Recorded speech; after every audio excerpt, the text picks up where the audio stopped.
Guys welcome back to the new video. तो guys जैसा कि आपने देखा था कि हमने यहाँ तक बना दिया, अभी हम इसके आगे बनाएंगे। तो चलो शुरू करते हैं।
देख सकते हैं मैंने यहाँ तक बना दिया। अब मैं बताता हूँ क्या क्या यूज़ कर रहा है। तो गाइस जितने भी लाइट्स एरिया है ना, उन पे जो है ना मैंने 5B का हल्का प्रेशर से यूज़ करा। जितने भी डार्क एरिया है आपने 8B और 5B यूज़ करा है, सही है।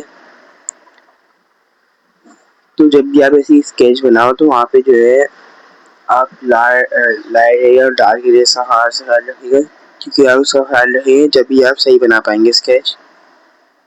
तो मिलते हैं आपसे न्यू वीडियो में, तब तक के लिए बाय।